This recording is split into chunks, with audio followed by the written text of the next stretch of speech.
information over to the district attorney's office. The DA's office presented that matter to the Monroe County grand jury, which led to the indictment of one of our deputies, Dominic Kajawa. And he's accused of enabling incarcerated individuals to assault one another and failing to intervene in the fights.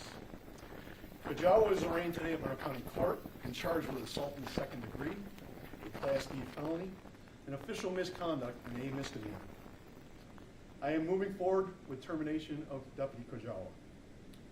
2 other deputies remain suspended as this investigation continues, and 1 other deputy resigned during this investigation. This is not our culture. What is our culture is a major was on patrol inside the jail and was confronted by an incarcerated individual who brought forward information, and opposed to turning a blind eye to that, validated that information which led to this investigation and this indictment. That's our culture. We will not tolerate these allegations or any future abuse of our values. We have taken appropriate action, first by launching an internal and criminal investigation. We have taken other actions to protect incarcerated individuals, to include the superintendent convening all his command staff and reiterating our values and our culture and our expectations and the zero tolerance for such behaviors. We've increased our supervisory rounds and made more random rounds to make sure supervisors are covering all areas of the Monroe County Jail. We are undergoing a strengthening of our field training and mentorship program to ensure young deputies have the training and mentorship they need to survive, if you will, in this very difficult environment with people that are incarcerated and constantly on the move inside that jail, constantly on the move. Things are always changing. And what we need is continued mentorship and guidance of our young deputies. We recognize that first line leadership can always be increased and improved. And we also recognize that we are a learning organization. And as you go through investigations like this, you learn things and you make adjustments to that. What you don't do is turn a blind eye to it. And that's what I'm here to share with you today. This is not an easy conversation as sheriffs to have. I started this conversation out saying I love these deputies. I love what they do for a living. I love the jail deputies and how hard it is to work in that facility. But we will never tolerate criminal abuse and the contradictory to our values and our culture inside that jail. I'm awaiting, like all you are, the completion of this investigation. This is a significant step forward. I promised you an update. That's what today is about. This investigation continues. The internal continues and the criminal continues. And when we have updates, we'll share them with you. But with that being said, you guys know that I'm very limited to what I can say because this is an ongoing internal, criminal, and now a prosecution. And I don't want to jeopardize any of those processes by overstepping my boundaries on what I could say today. So I hope you respect that. With that being said, I'm also joined by Mr. Perry Douglas, as I said, from the district attorney's office. We'll try and answer a few questions you may have. But again, I'll reiterate, I'm going to be limited to what I can say because I want to do this right. Thanks.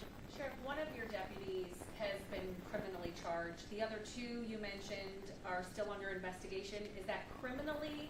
And what can you share about how long you believe this behavior has been going on inside your jail?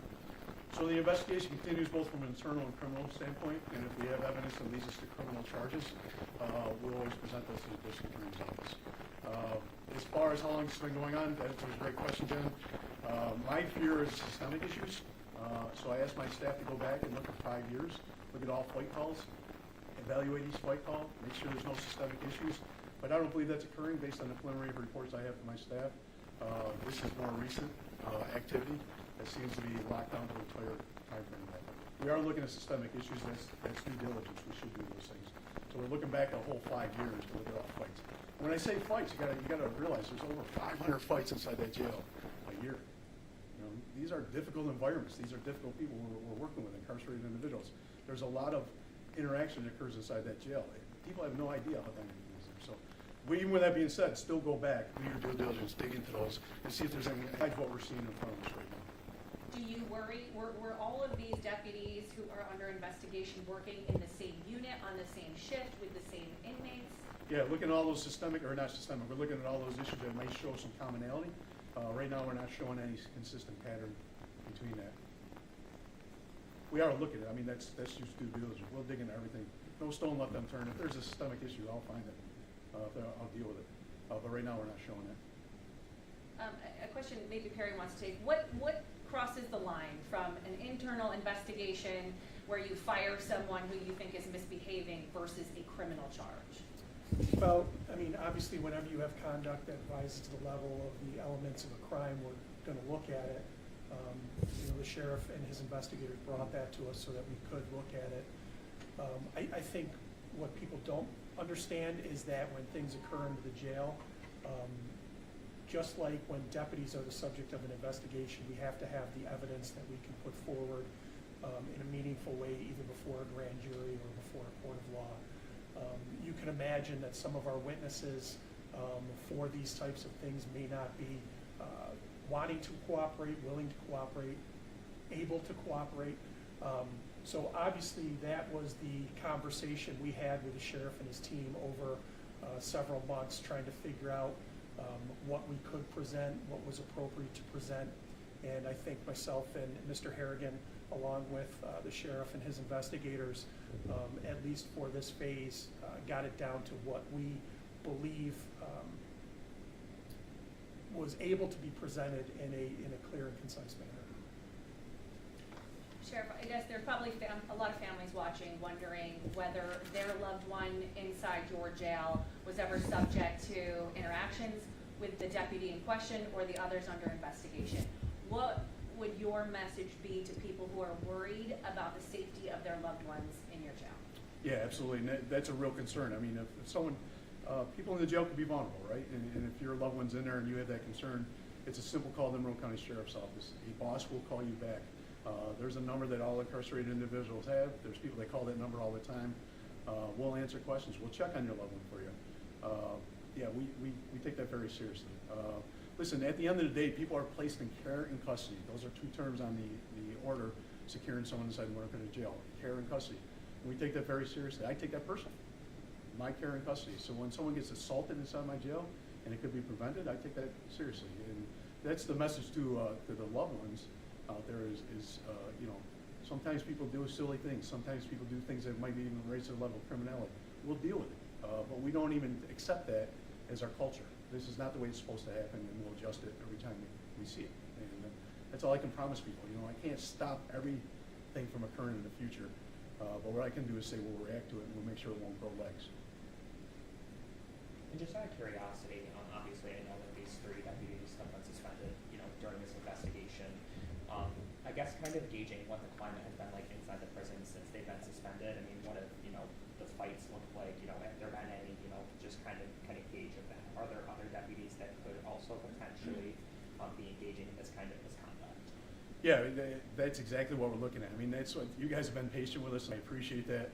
This is a long process. When you look at the process to go through an internal investigation, the process then to go through a criminal investigation, the process to go through a potential indictment, these are processes, and they all take time, and they have to synergize. The efforts have to synergize. If not, we can lose one or the other, and there's clear law and things that guide us on how we do these.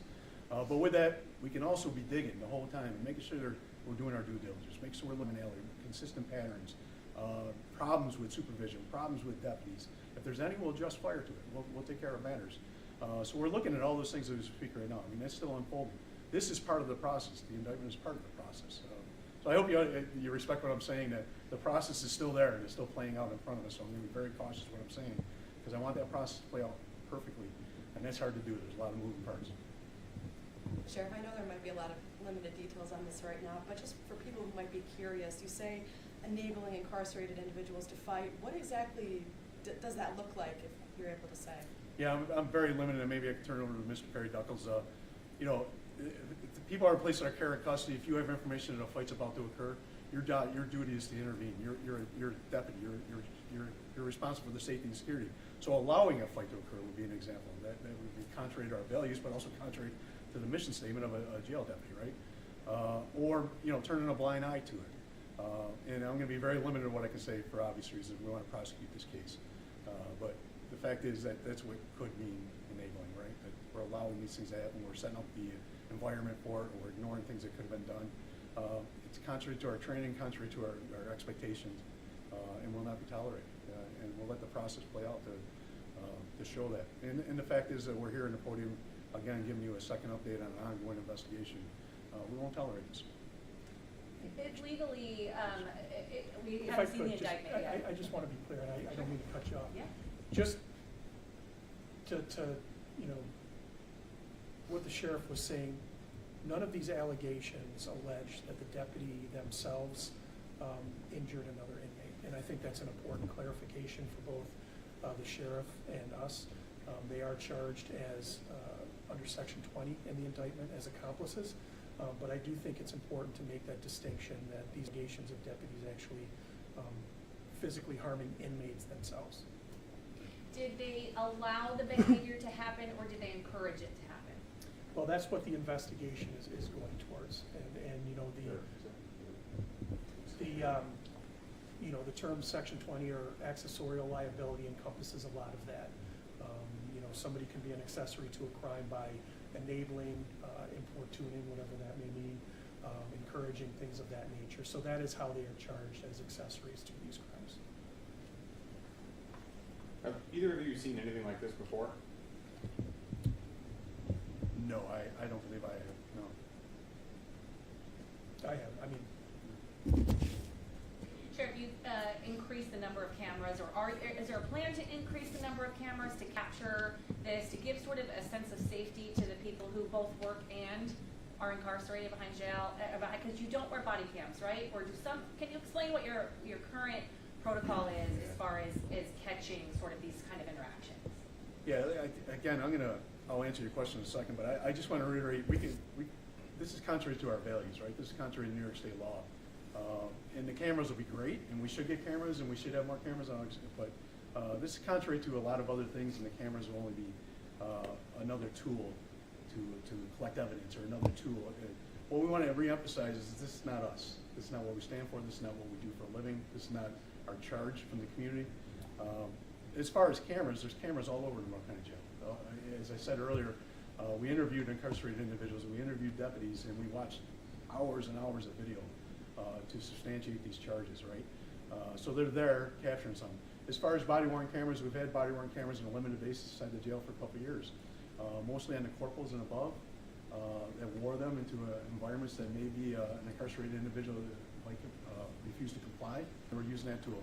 As we roll out the new advent of cameras on the road patrol, those road patrol cameras are coming into the jail, and most everybody inside the jail will eventually have a body-worn camera at any given time. So it's increasing as we go along. We've had them in there for a while, and it's only not because of this incident. It's been on a part of the plan for a while to increase the number of body-worn cameras in the jail.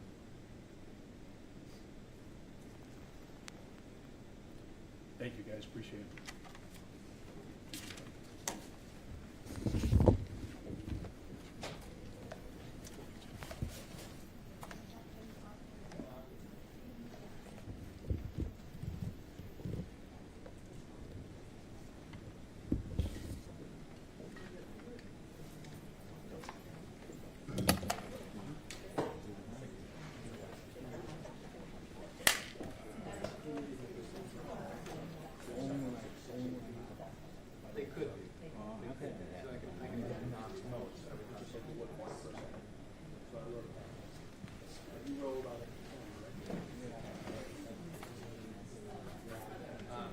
Did you break your mic? No, whenever I plug it in any box. It's okay. My backpack had parts of it recorded and it's like, nope, done. It's not working. Fine. You get a sign language.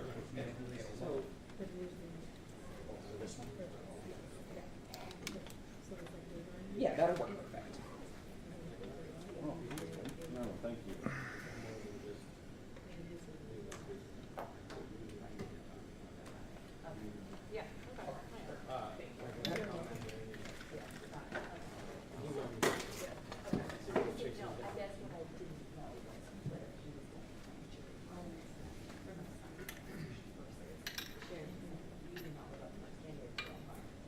Right.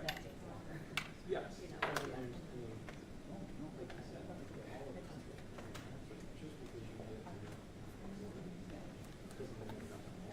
So that part is taken. I appreciate that. So, yeah. So we wait for awesome stuff. Yeah, I have to look into it.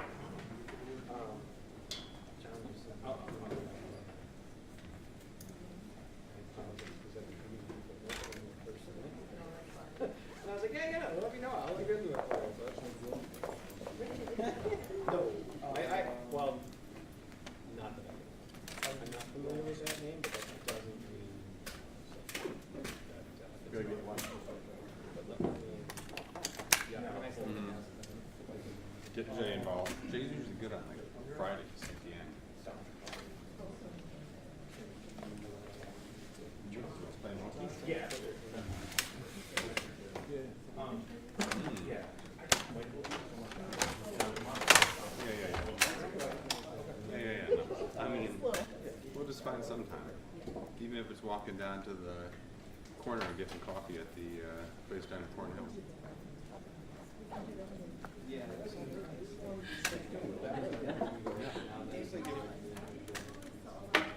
At bar stores? At Casa de Bar Store? Nice and late. Yes. Just drink on the back deck, right?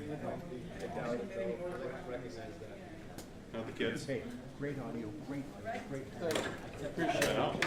You guys spoil us. We appreciate it. It's almost like we used to do this for a living. Wow. Yes. Big Where girl. were we? I was at a press conference yesterday. They had the box all set up.